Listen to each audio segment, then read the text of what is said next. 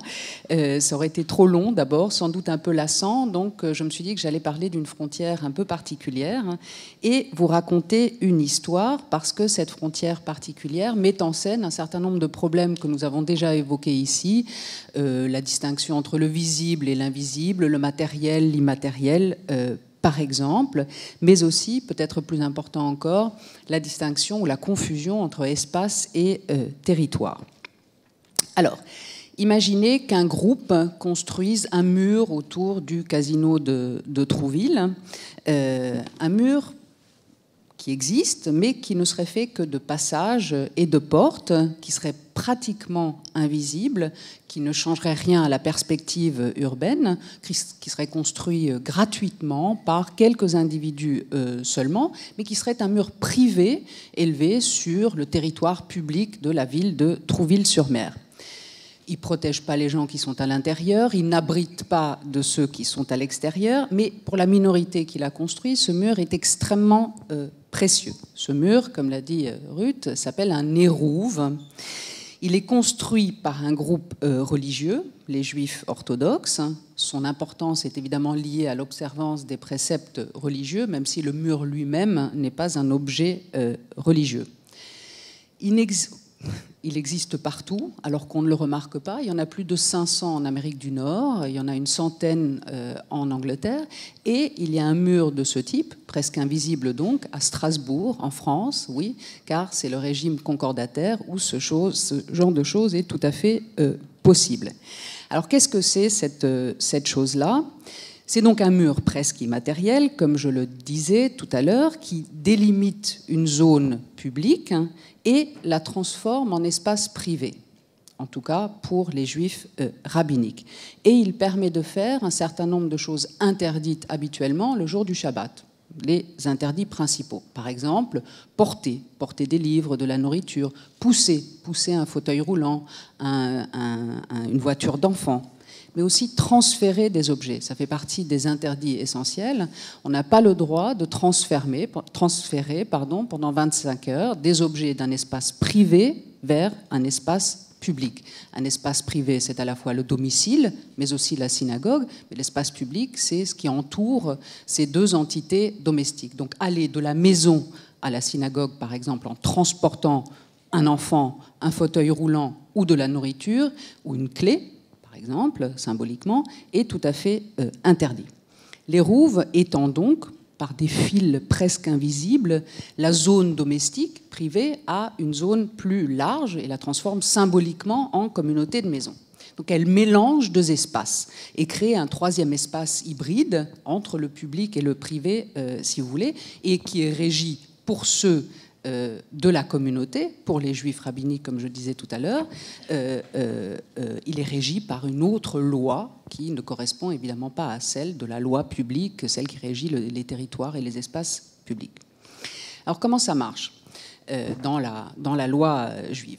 L'érouve reproduit l'image d'une maison. Et les sages ont estimé qu'une maison pouvait finalement être faite que de portes, c'est-à-dire de deux éléments verticaux et d'un linteau, d'un élément horizontal. Pardon, c'est l'inverse. Et donc, c'est exactement l'image qu'on applique à l'Hérouve, qui est donc pas un mur, mais qui est un mur fait de portes, et où on ne retient finalement que le linteau, c'est-à-dire que l'élément supérieur, horizontal, que l'on accroche généralement aux poteaux publics, dont on négocie d'ailleurs l'usage avec les autorités urbaines. Bon. Typiquement, ce sont des fils en nylon tout à fait invisibles. Alors, comment les autorités rabbiniques, les communautés, négocient-elles ça avec les autorités publiques? Très compliqué. Alors, ça se passe de la manière suivante. D'abord, c'est une question essentielle. Pourquoi faut-il négocier l'implantation dans l'espace public de ces fils à peine visibles, mais très symboliques? Parce que l'Hérouve lui-même, donc la transformation de l'espace, n'est conforme au commandement que si il existe l'imprimatur de l'autorité séculière. Les communautés doivent obtenir l'autorisation par les autorités publiques d'utiliser une portion du domaine public. Alors, c'est très compliqué à obtenir parce que ça n'existe pas dans le droit positif et la plupart des maires ne savent pas comment faire ou ne sauraient pas comment faire lorsqu'ils sont approchés par les communautés qui leur disent « on aimerait bien privatiser un bout de l'espace public de la ville, comment faire ?» Mais des contrats signés entre les uns et les autres, même à titre de personnes privées, suffisent pour rendre l'espace licite et utilisable pour les communautés. À Anvers, par exemple, pour vous donner un exemple, il y a un bail amphithéotique d'un bout de la ville d'Anvers qui à l'époque, a été négocié pour 1 franc belge symbolique. Je pense que la mairie a dû augmenter un tout petit peu le leasing de cet espace-là, même s'il ne vaut rien dans le droit. Deuxièmement, l'Hérouve est le seul dispositif, et c'est ça qui est intéressant aussi, c'est pour ça que je m'y suis intéressée, parce que c'est une frontière très particulière, est le seul dispositif dans la loi juive qui ne peut réaliser sa fonction religieuse qu'avec l'approbation, comme je le disais à l'instant, d'autorités séculières, d'individus extérieurs à la religion. Donc c'est une frontière qui ne marche que dans l'accord, finalement, entre l'intra- et l'extra-communauté. Bon, c'est une frontière pont qui enjambe, en quelque sorte, nos divisions habituelles. Alors, ça, c'était le point de départ d'une enquête empirique que j'ai faite dans plusieurs pays, en interrogeant beaucoup de monde. Et j'ai en particulier regardé comment la justice traitait les demandes d'autorisation d'implantation d'un Hérouve. Et j'ai regardé comment s'opère cette rencontre entre 2 ordres normatifs si différents, l'un fondé sur la communauté, l'autre sur l'individu, l'un orthodoxe, disons, et l'autre libéral séculier. Et je me suis rendu compte que l'Hérouve, cette frontière étrange, défie effectivement la doxa, notre doxa de démocrates libéraux, disons, qui croyons à la séparation de l'Église et de l'État, qui croyons à l'étanchéité des espaces, etc. Bon, enfin, c'est plus compliqué que ça, j'y reviens dans un instant. Donc il défie les séparations, disons-le comme ça, la vie dans son monde, celui de la communauté, et la vie dans le monde général, public, et finalement une division moins rigide que cela, et les sphères sont plus perméables.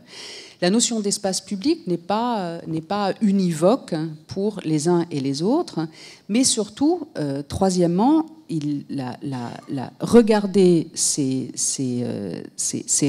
la rencontre entre les représentants des communautés religieuses et les juges a été très intéressant pour moi parce qu'il a toujours été question d'une dialectique, on en a parlé déjà, de possession et de partage de l'espace et d'une confusion entre l'espace, qui me paraît être une notion plus souple, et de territoire.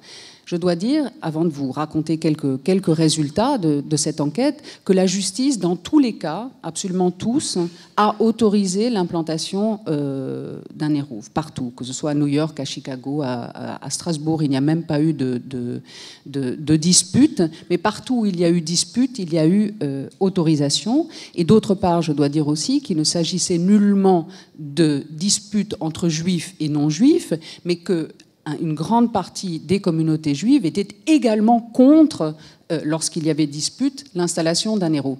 Donc ce n'est pas une affaire juif, non-juif, communauté, société, c'est un peu plus compliqué que ça. Alors, qu'est-ce qui s'est passé lorsque ces affaires sont allées devant les cours ? Je vais vous donner 2-3 éléments très, très rapidement. Premièrement, la justice, disons, démocratique, libérale, a dû vraiment se gendarmer pour ne pas être tentée de légiférer à l'intérieur de la loi juive. Parce que les premières remarques des opposants allaient généralement dans le sens d'une pratique absolument rétrograde, incompréhensible, illogique, irrationnelle, etc. Les partisans, eux, ont dû se gendarmer aussi d'une certaine manière et parler à l'intérieur ou avec ou dans le langage du droit, dans un langage audible et compatible avec les valeurs démocratiques. Par exemple, argumenter en faveur des femmes. Ce sont elles qui sont généralement exclues d'un certain nombre d'activités, puisque ce sont elles qui ne peuvent pas, en poussant et en portant leurs enfants ou les aînés, traverser l'espace public pour se rendre, par exemple, à la synagogue. Et il fallait enfin déjouer le piège de l'espace culturel normatif, c'est-à-dire chrétien. Au Canada, il y a eu un cas absolument extraordinaire où il était, par exemple, tout à fait OK d'attacher des décorations de Noël sur le fil de l'Hérouve, alors que l'Hérouve, lui, était très contesté. Donc c'était plutôt drôle, ça a fait le tour de la presse. Alors, voici typiquement un exemple. Après, je ne sais pas combien de temps il me reste, un tout petit peu encore. Il vous reste 4 minutes. 4 minutes. Alors, je vous lis juste un exemple que j'ai trouvé très significatif avant de passer à mon histoire d'espace et de territoire. Voilà typiquement ce que disaient les communautés lorsqu'elles arrivaient devant monsieur le juge. La loi juive est très compliquée. On était conscient qu'on expliquait à des gens qui n'en avaient aucune idée. C'est difficile de trouver les mots pour exprimer l'idée d'un hérouve. À la fin, on a dit on ne peut pas expliquer ou vous ne le croirez pas. On l'a présenté comme une chose dont la communauté a besoin et pourquoi on en a besoin, c'est notre affaire. On veut juste que vous respectiez le fait que nous comprenons.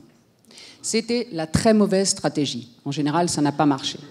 La bonne stratégie, c'est lorsque les communautés envoyaient des représentants bilingues. Par métaphore, c'est-à-dire qui était à la fois capable d'épouser le langage du droit et ses justifications et celui de la communauté pour faire valoir pourquoi les rouves étaient différents. Bon, je pourrais vous lire des tas de citations assez marrantes. Sachez, par exemple, pour ceux qui ne sont pas familiers avec les rouves, l'ensemble des bâtiments fédéraux à Washington est entouré d'un hérouve qui a été inauguré par George Bush père. L'ensemble des universités américaines sont entourées d'un hérouve. Donc ce sont des choses qu'on ignore, mais qui existent absolument partout. Alors, le vrai problème, et je conclurai par ça, c'est qu'il bute sur notre conception de l'espace. Pourquoi les opposants se sont opposés si violemment à l'hérouve ? D'ailleurs, parmi les juifs, comme je le disais tout à l'heure, certains comparer l'espace entouré ou borné par les rouves à des ghettos et à des camps de concentration. Et ça est assez régulièrement, d'ailleurs, dans les entretiens que j'ai faits. Alors, confusion entre, ou plutôt conception de l'espace. Tout dans ces débats est évidemment à propos d'espace. À qui est l'espace ? Et tout dans ces débats portait sur une équation à somme nulle. Ce qui est aux uns, donc aux communautés juives, ne peut pas être aux autres. On ne peut pas avoir un territoire à la fois religieux, même si le territoire n'est évidemment pas religieux, l'espace non plus, et non religieux. Donc un jeu à somme nulle. Je ne peux pas vous lire toutes les citations que j'avais prévu de vous lire, mais je pense qu'il y a plusieurs explications de ça. 3 que je vais vous livrer très vite. Premièrement, pourquoi y avait-il une telle hostilité à quelque chose de tout à fait invisible et qui n'est signifiant que pour une toute petite minorité de la population ? Je pense que premièrement, c'est lié à notre identité de citoyen. C'est-à-dire que le quartier, qui est donc borné par cette chose, par cette tâche métaphysique, disaient certains, notre quartier, c'est l'image miniature de l'État. dont nous sommes tous citoyens égaux. Et un certain nombre d'opposants disaient qu'on ne pouvait pas avoir deux juridictions concurrentes, l'une religieuse et l'autre politique. Deuxièmement, il me semble que les Rouves rejouent un tout petit peu le contrat social à l'échelle du quartier. Les frontières physiques de les Rouves, même si elles sont quasiment invisibles, rompent le contrat entre citoyens, mais repose aussi sur une confusion, me semble-t-il, entre le territoire et l'espace et la souveraineté et la propriété, qui sont deux choses différentes. Et troisièmement, la question de la nation, il me semble, les Rouves engagent aussi, d'une certaine manière, l'image que nous avons, ou la symbolique de la nation, puisque l'espace national est bien plus, évidemment, que le territoire de la nation. Elle repose, la nation, sur des charmes symboliques particuliers. C'est une communauté imaginée. Et donner sens à l'espace, c'est organiser spatialement, il me semble, nos expériences historiques. Et là, on ne peut pas organiser ensemble et concevoir ensemble l'espace, parce que l'espace est univoque pour la plupart des individus que j'ai interrogés. Et je vais finir. Quelle lecture, que retenir de ça? D'abord, c'est un exemple un peu très particulier, mais qui met en scène, et je n'ai pas assez de temps pour en parler, mais qui met en scène à peu près toutes les questions qu'on se pose à propos des frontières. Et ce qui est intéressant, c'est que les frontières, on le sait, il y a ce qu'on appelle dans la littérature philosophique le puzzle de Peirce, qui dit quelle est la ligne, à qui appartient la limite entre une tache blanche et un fond noir. Au blanc, au noir, on ne sait pas. Et je trouve que les Rouves illustrent assez bien cette énigme. Il est fait pour les Juifs rabbiniques et pour l'entre-soi avant tout, mais en même temps, il engage une coopération par ce que je vous disais tout à l'heure, la négociation avec l'extra-communauté, la négociation avec les représentants publics, le loyer. Donc il y a mais dire ça, et je finirai là-dessus, dire que l'étranger, c'est-à-dire celui qui ne fait pas partie de la communauté, est essentiel au rituel, donne à l'étranger un pouvoir extraordinaire, celui de faire et de défaire les communautés. Or, c'est inscrit dans le rituel lui-même qu'il faille cette approbation avec l'étranger, le non-communautaire.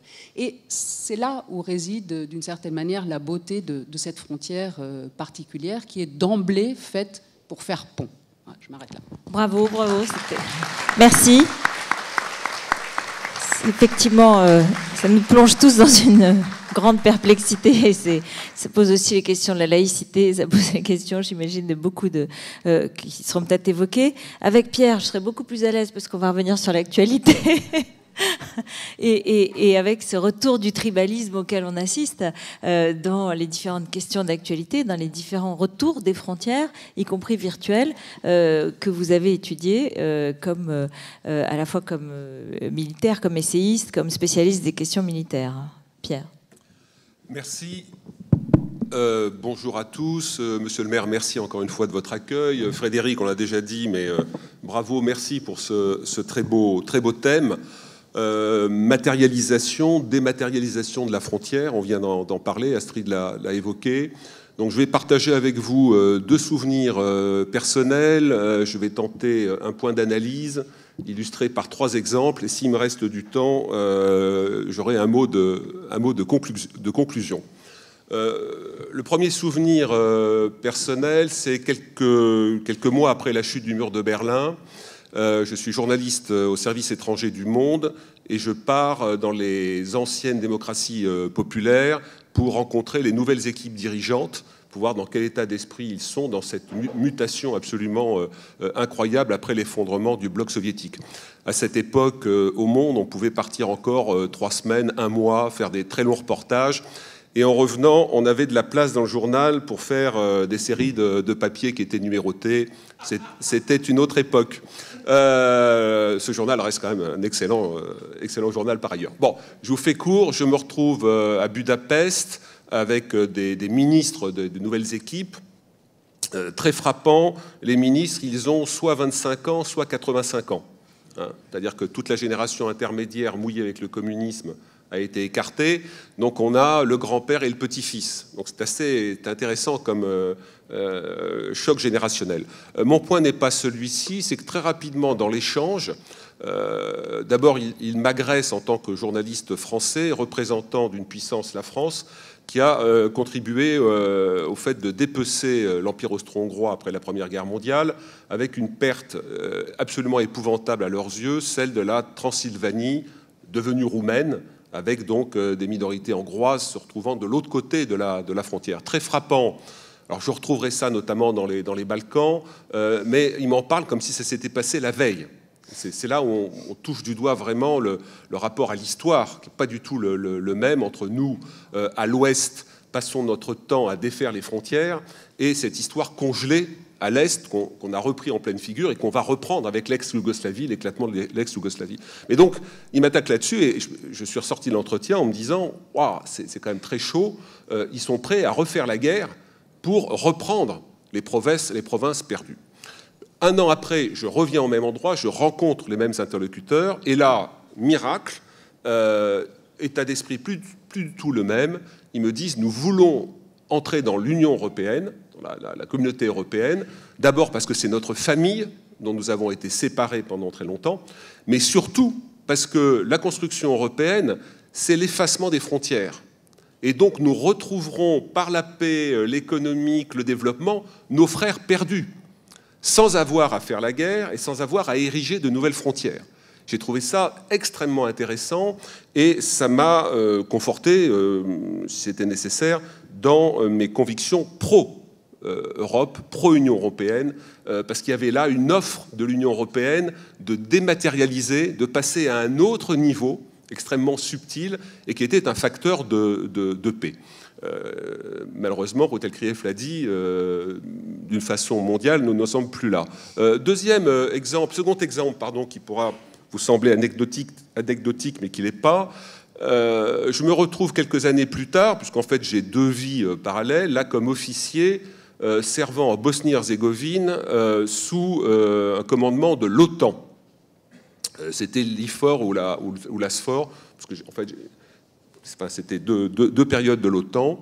À l'issue de mon séjour en Bosnie-Herzégovine, comme des tas de militaires français, je reçois une décoration de l'OTAN. Deux problèmes. Le premier problème, c'est que la grande chancellerie de la Légion d'honneur, qui statue et qui autorise les militaires français, notamment les officiers, à porter des décorations étrangères. On peut en recevoir, mais on ne peut pas la porter si la grande chancellerie ne se prononce pas. Donc, régulièrement, elle le fait sur des décorations de pays étrangers, de pays qui ont des frontières. Mais là, l'OTAN, c'est une alliance politique et diplomatique avec un bras armé militaire. Est-ce qu'on peut faire en sorte que des militaires français acceptent une décoration d'une alliance qui plus est dominée par un autre État, à savoir les États-Unis? Donc il y a eu discussion, débat, et l'autorisation n'a pas été donnée tout de suite. Mais surtout, du côté des militaires français à l'époque, ça m'avait beaucoup frappé, il y avait débat aussi. Est-ce qu'on porte cette décoration? Est-ce que ça veut dire qu'aujourd'hui, on meurt pour l'OTAN? Hier, on mourait pour les frontières de la France. On accepte aujourd'hui qu'elle soit dématérialisée, qu'on engage sa vie pour d'autres objectifs, mais est-ce qu'on engage sa vie pour l'OTAN américain? Vous voyez, c'était un débat qui est complètement effacé aujourd'hui, mais qui m'avait frappé à l'époque. Donc finalement, frontières ou non, dématérialisation, pourquoi quand on est soldat meurt-on demain par rapport aux grandes guerres mondiales qui nous ont marqués? Donc c'est une façon d'illustrer cette question de la frontière. Aujourd'hui, ça a été évoqué par les précédents orateurs, nous avons une irruption, une extension du domaine des murs et une formidable envie de frontières. Et la question, c'est pourquoi aujourd'hui, dans cette période, alors qu'on pouvait penser qu'à la fin du siècle précédent, grâce notamment à la dynamique de l'Union européenne, on dépassait ces concepts de frontières, mais on voit ce désir de frontières, finalement de bordurer l'espace un peu partout. D'où vient cette furieuse envie? Et dans un de mes livres, j'avance, alors très modestement parce qu'il y a plein de facteurs d'analyse, mais j'avais été frappé par une phrase du professeur McLuhan, canadien dans les années 70. Années 70. Donc ça fait maintenant un petit bail, ça fait un demi-siècle. McLuhan écrivait, on ne parlait pas à l'époque de mondialisation, mais on parlait de globalisation. McLuhan écrit « Quand les tam-tams de la globalisation résonnent, les tribus rappliquent ». Donc on peut l'adapter aujourd'hui. Quand les tam-tams de la mondialisation résonnent, les tribus rappliquent. Qu'est-ce que ça veut dire? Comment on le comprend? Chacun peut le comprendre à sa façon.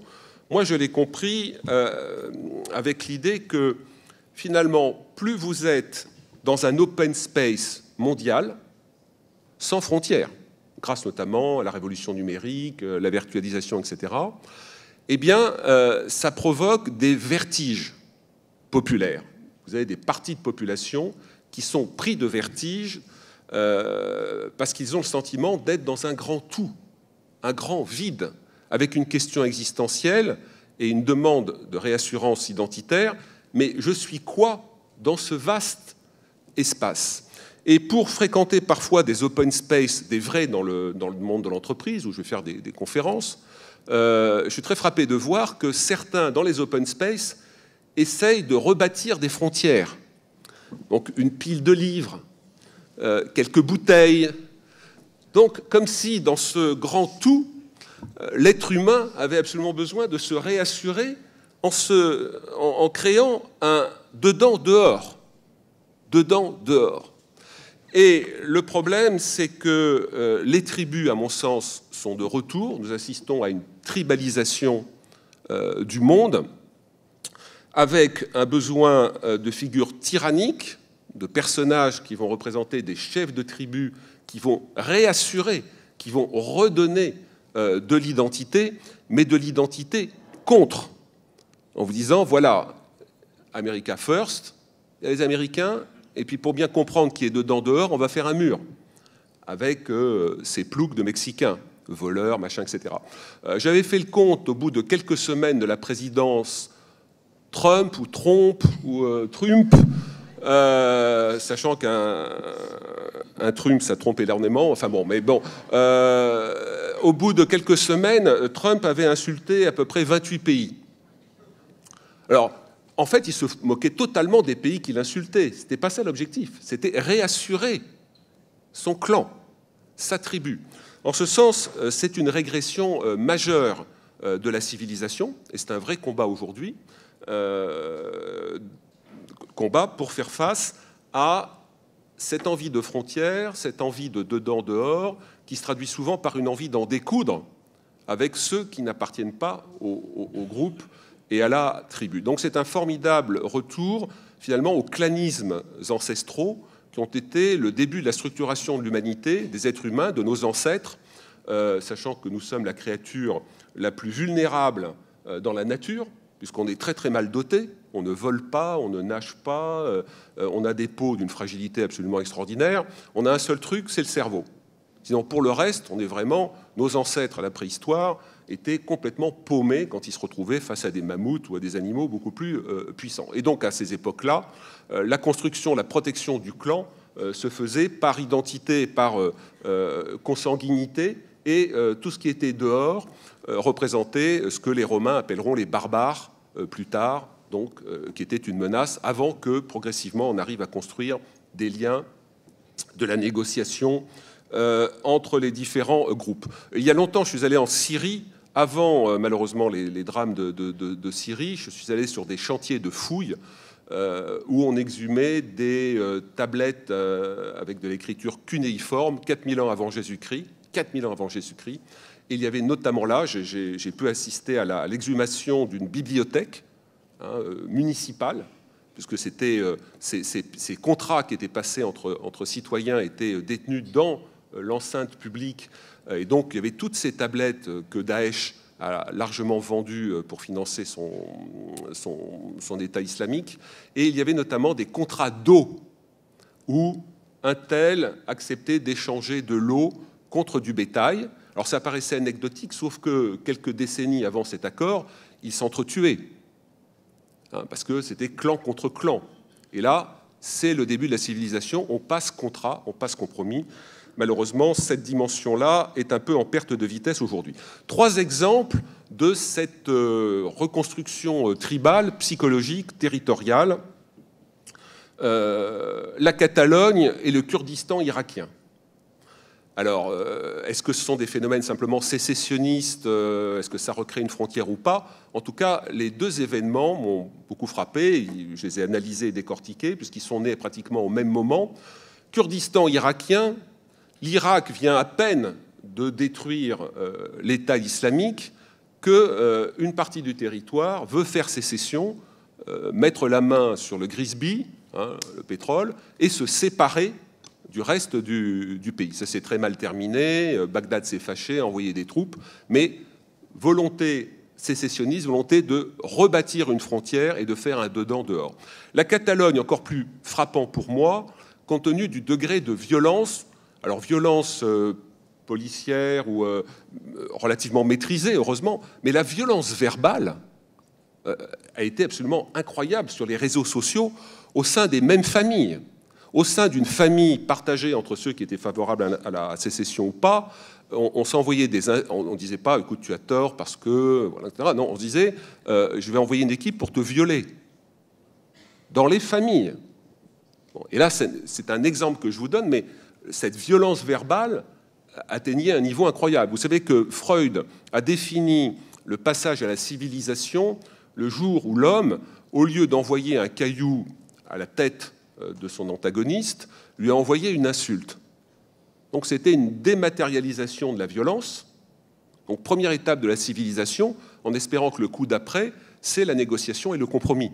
Comme ça que ça s'est passé. Là, c'est une régression, on insulte, et après le risque de passage à l'envoi de pierres et à l'envoi au passage à la violence physique, on peut y glisser beaucoup plus facilement. Donc Catalogne, Kurdistan, ça m'est apparu comme vraiment 2 volontés de repousser à l'extérieur les barbares, et dans les 2 cas, surtout pour la Catalogne, avec une instrumentalisation de l'histoire absolument incroyable, c'est-à-dire qu'on va chercher l'histoire pour faire renaître les antagonismes, le sentiment qu'il y a les étrangers, avec qui pourtant on a vécu, enseigné, partagé, etc. Donc il y a à nouveau, on recrée les barbares et ceux qui sont à l'intérieur. Notre ami Poutine avec la Crimée, très intéressant, on m'aurait interrogé quelque temps avant l'annexion brutale de la Crimée par Poutine, est-ce qu'il est pensable qu'un des 5 grands, donc 5 membres permanents du Conseil de sécurité, annexe la Crimée? J'aurais dit non, Poutine l'a fait et ne cherche qu'une chose, c'est faire en sorte que la mer d'Azov soit une mer russe. Donc là aussi, c'est border, recréer des frontières et soumettre les autres. L'État islamique, d'un mot, puisqu'il me reste juste quelques poignées de secondes, l'État islamique, c'est intéressant aussi parce que, contrairement à Al-Qaïda, qui n'a pas constitué d'État et qui était plutôt dans la vision de l'Oumma, la communauté musulmane à travers le monde, l'État islamique s'est inscrit dans un territoire abrogeant une frontière symbolique. L'État islamique a mis en ligne les images de bulldozers effaçant la frontière entre la Syrie et l'Irak, donc recréant une nouvelle frontière, recréant une capitale, non pas selon les standards classiques, mais selon les standards religieux, Raqqa, parce que Raqqa est cité dans le Coran comme la ville où Allah élira les saints des saints qui iront écraser les apostats. Et donc vous avez cette dynamique-là aussi de l'État islamique qui illustre cette tribalisation marquée par un territoire, un proto-État. En conclusion, le défi qui est le nôtre, me semble-t-il, aujourd'hui, c'est que la frontière a du sens. La frontière a du sens. Mais elle n'a de sens que si c'est un tremplin pour aller plus loin. En ce sens, je suis profondément patriote, amoureux fou de la France. Et parce que je suis bien dans mes baskets de patriote français, je suis un défenseur acharné de l'Union européenne qui dépasse justement le concept de nationalisme et qui conjugue très très bien le patriotisme et l'Union européenne. Donc le défi, c'est d'arriver à trouver les lieux qui parlent, qui réenracinent, qui nous permettent de savoir qui suis-je, où suis-je, quelle est ma lignée, parce que c'est comme ça, nous en avons besoin, et en même temps aller plus loin. Toute dernière chose, quand mes petits-enfants viennent à la maison, la première chose qu'ils font, c'est d'aller voir les albums de famille pour voir les photos de leurs parents quand ils se sont mariés, et ils connaissent toute la lignée.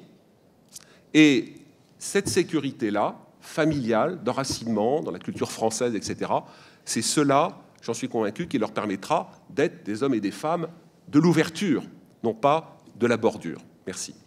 Bravo. Voilà un thème donc passionnant et donc évidemment nous avons dépassé les temps, donc j'ai failli à ma mission parce que j'ai écouté avec intérêt toutes les interventions et je me suis laissée prendre. Donc on a une dizaine de minutes, petite dizaine de minutes de questions. Monsieur.